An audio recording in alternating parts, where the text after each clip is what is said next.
Izin memperkenalkan diri, nama saya Elvina Ramdayanti, NIM 1901140. Semester 4, kelas B, Pendidikan Guru Sekolah Dasar Universitas Pendidikan Indonesia, Kampus Purwakarta. Tujuan saya membuat video kali ini untuk memenuhi ujian tengah semester mata kuliah Kebijakan dan Inovasi Pendidikan, dosen pengampu Bapak Dr. Haji Agus Muharram MPD dan Ibu Wina Mustikaati MPD. Nah, pada ujian ini saya akan membahas tentang tahapan proses keputusan inovasi. Nah, saya mengambil dari pandangan dari Rogers. Tahapan proses keputusan inovasi ini ada 5 tahapan.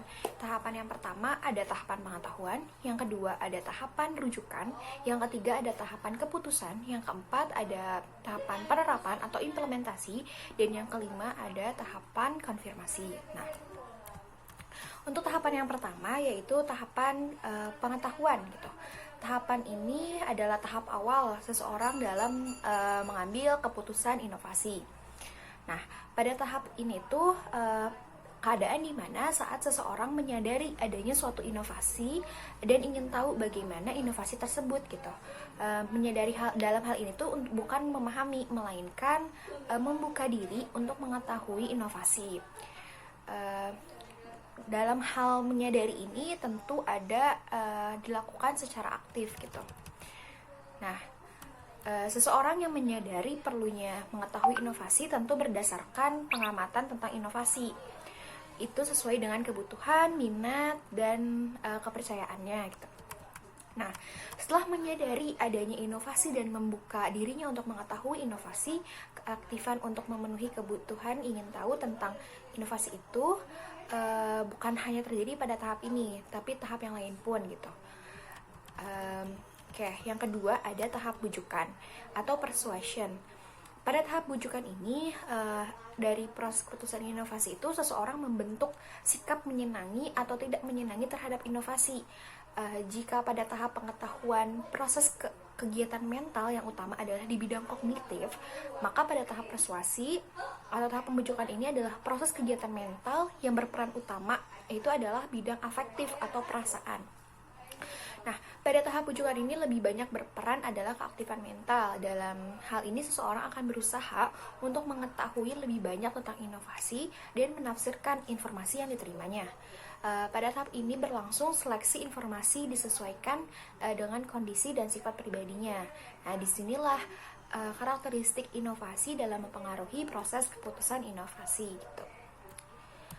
Yang tahapan yang selanjutnya ada tahap keputusan. Tahap keputusan dari proses keputusan inovasi ini berlangsung jika seseorang melakukan kegiatan yang mengarahkan untuk menetapkan, menerima, atau menolak inovasi gitu.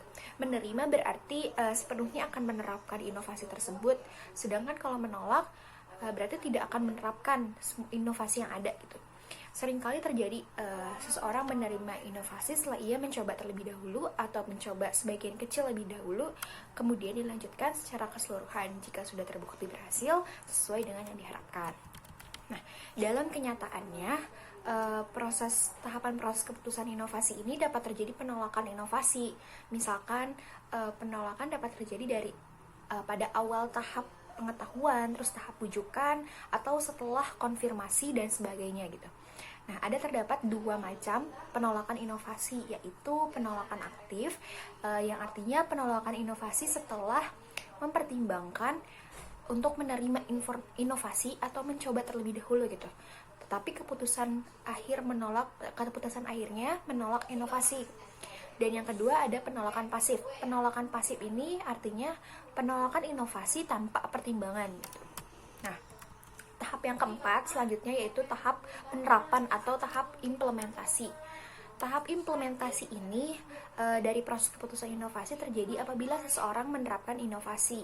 Pada tahap implementasi ini berlangsung keaktifan baik mental maupun perbuatan. Keputusan penerimaan gagasan atau ide baru dibuktikan dalam praktek gitu. Pada umumnya, implementasi tentunya mengikuti hasil keputusan inovasi. Tetapi dapat juga terjadi karena sesuatu hal.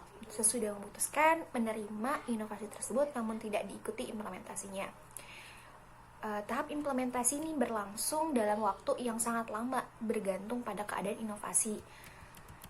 Selanjutnya, tahap yang terakhir yaitu tahap konfirmasi. Pada tahap konfirmasi ini, seseorang mencari penguatan terhadap keputusan yang telah diambilnya, dan orang tersebut dapat menarik kesimpulan kembali keputusannya jika memang diperoleh informasi yang bertentangan dengan informasi semula.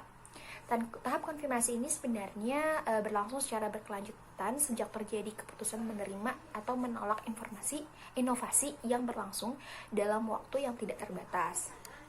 Selama dalam konfirmasi, seseorang berusaha menghindari terjadi disonansi, paling tidak berusaha menguranginya. Sekian yang dapat saya sampaikan mengenai tahapan dalam proses keputusan inovasi. Mohon maaf apabila ada kekurangan atau kesalahan dalam menjelaskan. Terima kasih atas perhatiannya. Wassalamualaikum warahmatullahi wabarakatuh.